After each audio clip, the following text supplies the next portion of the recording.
Drama serial जान sir की आने वाली एपिसोड में आप देखेंगे कि नौशेरवान को बहुत ज्यादा गुस्सा आ जाता है सरफराज के ऊपर। वो अपने कानों से सरफराज को दुआ के खिलाफ जहर उगलता हुआ सुन लेता है, इसलिए गुस्से में वो गन भी निकाल लेता है। लेकिन फिलहाल तो उसको दुआ ने कंट्रोल कर लिया है। लेकिन जब वो लोग घर जाते हैं तो दुआ को रह रहकर सरफराज के इल्जामात याद आते हैं और वो बहुत ज्यादा परेशान होती है। तो नौशेरवान उसको देखकर बहुत ज्यादा परेशान हो जाता है और कहते हैं कि तुम बताओ आखिर तुम क्या चाहती हो कि मैं सरफराज के साथ क्या करूं। तो दुआ कहती है कि मैं चाहती हूँ कि वो तड़प तड़प कर मर जाए। बस थी ये सुनने की देर थी कि नौशेरवान उठ खड़ा होता है, गुस्से में गन पकड़कर सरफराज को गोली मारने पहुंच जाता है। और जी ये कैसे पॉसिबल है कि दुआ ने उसको कोई काम कहा और वो कंप्लीट ना करे। वो सीधा सरफराज के पास जाता है, उसे गोली ही मार देता है। लेकिन खुशकिस्मती से सरफराज की जान बच जाएगी। उसे गोली तो लगती है लेकिन ऐसी जगह पर जहाँ से उसकी जान नहीं जाती। उसे फौरी तौर पर हॉस्पिटल लेकर जाया जाता है जहाँ पर उसकी जान बच जाती है। दुआ को जैसे ही पता चलता है कि नौशेरवान ने सरफराज को गोली मार दी है तो वो बहुत ज्यादा परेशान हो जाती है। वो कहती है कि नौशेरवान मुझे तो सरफराज पर बस गुस्सा था, मेरा ये मतलब नहीं था कि आप हकीकत में ही उसे जाकर गोली मार दें। लेकिन नौशेरवान दुआ से कहता है कि उसने तुम्हारे साथ इतना बुरा किया है, तुम्हें कोठे पर लेकर जाकर बेच दिया, जिस्म फरोशी के अड्डे पर बेच दिया, तुम्हारी इज्जत उसने तार तार कर दी और इतना बुरा तुम्हारे साथ किया। और अब जो मैंने अपने कानों से सुना है, इतनी उसने बकवास की है तुम्हारे बारे में, तो मैं किस तरह खुद को रोक पाता। तुमने तो अब कहा है ना, मेरा तो काफी अरसे से दिल करता था कि मैं जाकर सरफराज को सीधा गोली मार दूं। आखिर तुमने ये बात कही और मैं सीधा गन उठाकर चला गया सरफराज को मारने के लिए। मैं अपना गुस्सा कंट्रोल नहीं कर सकता था। जो भी मेरी दुआ के बारे में बात करेगा मैं उसे नहीं छोड़ूंगा। तो दुआ कहती है कि आप मुझसे इतनी मोहब्बत करते हैं। तो नौशेरवान कहता है तुम्हें कोई शक है। तो दुआ कहती है कि मुझसे हमेशा आप ऐसी ही मोहब्बत करते रहना, कभी भी मुझसे नाराज ना होना। दोनों एक दूसरे से प्रॉमिस करते हैं। लेकिन ये प्रॉमिस जो है बहुत जल्द खराब होने वाला है, क्योंकि कशमाला एक नया मंसूबा बना रही है। एक नए मंसूबे के साथ वो नौशेरवान और दुआ की जिंदगी में वापस आ रही है। कशमाला की बेटी गुड़िया बहुत ज्यादा बीमार हो जाती है और वो इलाज करने के लिए उसको कराची में आना पड़ता है। इसलिए कशमाला की सास कहती है जब कराची में नौशेरवान और दुआ का घर मौजूद है तो तुम वहीं रहकर गुड़िया का इलाज करवा सकती हो। जी कशमाला की तो खुशी का ठिकाना नहीं रहता, क्योंकि वो तो पहले ही ये सोच रही थी कि किसी तरह वो नौशेरवान की जिंदगी में वापस चली जाए और वहाँ पर जाकर दुआ को खुद उसकी जिंदगी से निकाल दे। उसे तो मौका मिल गया है। कशमाला को जैसे ही पता चलता है कि उसका ये वार भी खाली गया है तो वो एक नया मंसूबा बनाती है। उसे अपनी बेटी के इलाज की खुशी नहीं होती जितनी उसे नौशेरवान और दुआ को अलग करने के मंसूबे पर काम करने के लिए खुशी होती है। तो जब कशमाला कराची पहुंच जाती है, वहां जाकर दुआ को वो खुल्लम खुल्ला धमकी देती है। उससे कहती है कि अब तुम अपनी खैर मनाओ, मैं यहाँ पर आ चुकी हूँ, मैं तुम्हें नौशेरवान की जिंदगी से निकाल कर ही रहूंगी। मैं जानती हूँ कि तुम कितनी चालाक हो। ये जो मासूम करने का ढोंग तुम नौशेरवान के सामने बनाती हो ना, मैं उसको हटा दूंगी। ये मास्क मैं तुम्हारे चेहरे से हटा कर रहूंगी। तो दुआ कहती है कि आपको ये करने की जरूरत नहीं है, बल्कि आप अपनी खैर मनाएं, क्योंकि मेरी और नौशेरवान के दरमियान में कोई भी नहीं आ सकता। आपने अपनी चाल चलकर देख ली है। मैं जानती हूँ कि आपको ही सरफराज के बारे में पता चला था और आपने ही सरफराज और मेरे बारे में गलत फहमी जो है नौशेरवान के दिल में डाली थी। लेकिन अब देख सकती हैं हम अभी भी एक साथ हैं। आप जितनी मर्जी कोशिश कर लें, हम दोनों को अलग नहीं कर सकती। ये सुनकर तो जैसे कशमाला को आग ही लग जाती है। वो और भी ज्यादा गुस्सा हो जाती है और दुआ को चैलेंज कर देती है। लेकिन वो ये नहीं जानती कि बहुत जल्द इसका पता साफ होने वाला है।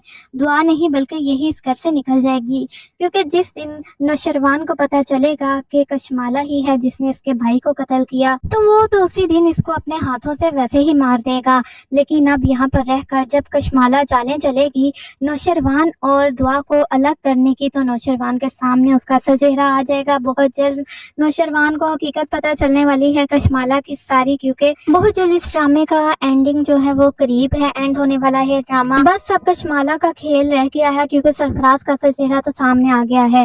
तो जी सरफराज को जब फिजा देखेगी कि इसको गोली लगी है, उसका एक बार फिर से प्यार उमड़ कर सामने आएगा।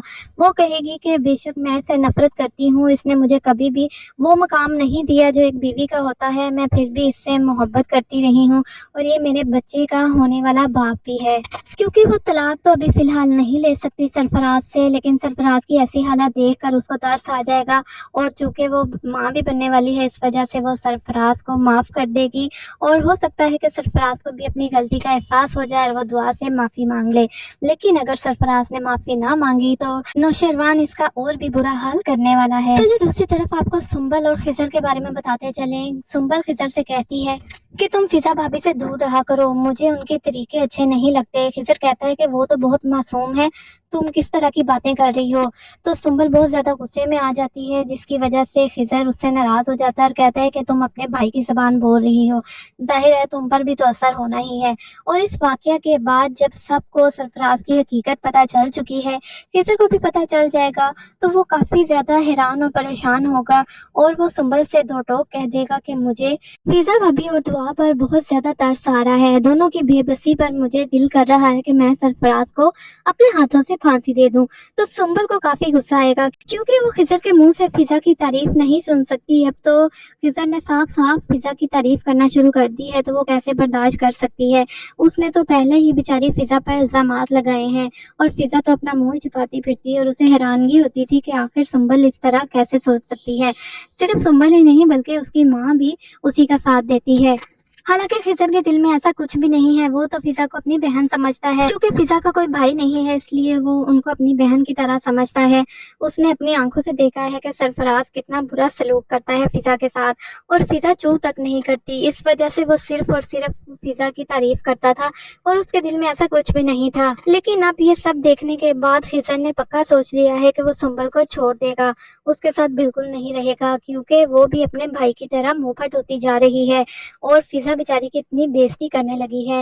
ہو سکتا ہے کہ وہ سنبل کو طلاق دے دے اور ہو سکتا ہے کہ سنبل صحیح ہو جائے، اپنے بھائی کی حرکتیں دیکھ کر سنبل کو خیال آ جائے اور وہ فضا سے معافی مانگ لے کیونکہ وہ بھی ایک لڑکی ہے، اور یہ سب دیکھ کر خضر سنبل کو معاف کر دے اور ہو سکتا ہے دونوں کی پھر شادی ہو جائے، کیونکہ ابھی فی الحال تو خضر ریڈی نہیں ہے سنبل کو اپنے گھر لانے کے لیے۔ کشمالہ کراچی آ کر جب دیکھے گی کہ نوشیروان اور دعا پھر سے ایک ہو گئے ہیں پہلے جیسے، تو اسے کافی حیرانگی ہوگی۔ وہ ایک بار پھر سے سرفراز کو کانٹیکٹ کرنے کی کوشش کرے گی، لیکن سرفراز تو پہلے ہی ہاسپٹل میں پڑا ہے نوشیروان کی گولی کھانے کے بعد۔ اب وہ دوبارہ سے کشمالہ کے ساتھ سازش کرنے کی ہمت تو نہیں کر سکتا اور نہ ہی اسے کرنی چاہیے، کیونکہ اگر اس بار اس نے سازش کرنے کی کوشش کی نا تو وہ سیدھا نوشیروان اس کو اوپر ہی پہنچا دے گا۔ اب اس کھیل میں کشمالہ اکیلی رہ گئی ہے، لیکن کشمالہ اکیلی 100 لوگوں پر بھاری ہے۔ وہ بہت ہی شاطر ہے، وہ اتنی شاطر ہے کہ اس نے اتنی خاموشی سے اپنے پہلے شوہر کا قتل کرا ڈالا اور کسی کو کانوں کان خبر بھی نہ ہو سکی، یہاں تک کہ نوشیروان کو بھی پتہ نہ چل سکا۔ لیکن بہت جلد نوشیروان کو جب پتہ چلے گا تو وہ کشمالہ کو یا تو جیل کی سلاخوں میں ڈال دے گا یا کشمالہ خود ہی پاگل ہو جائے گی نوشیروان کی محبت میں، کیونکہ وہ نوشیروان سے بہت زیادہ محبت کرتی ہے۔ اسی محبت کی وجہ سے اس نے اپنے پہلے شوہر کو مروا دیا کہ وہ نوشیروان سے شادی کر لے گی، ساری جائیداد بھی اس کو مل جائے گی۔ لیکن نوشیروان نے دعا سے شادی کر لی کیونکہ وہ ظاہر اپنی بھابھی کی نظر سے ہی دیکھتا تھا، اس نے کبھی بھی اپنی بیوی کا درجہ نہیں دیا کشمالہ کو، اس نے صرف اور صرف اپنے بھائی کے بچوں کی خاطر اس سے شادی کی تھی۔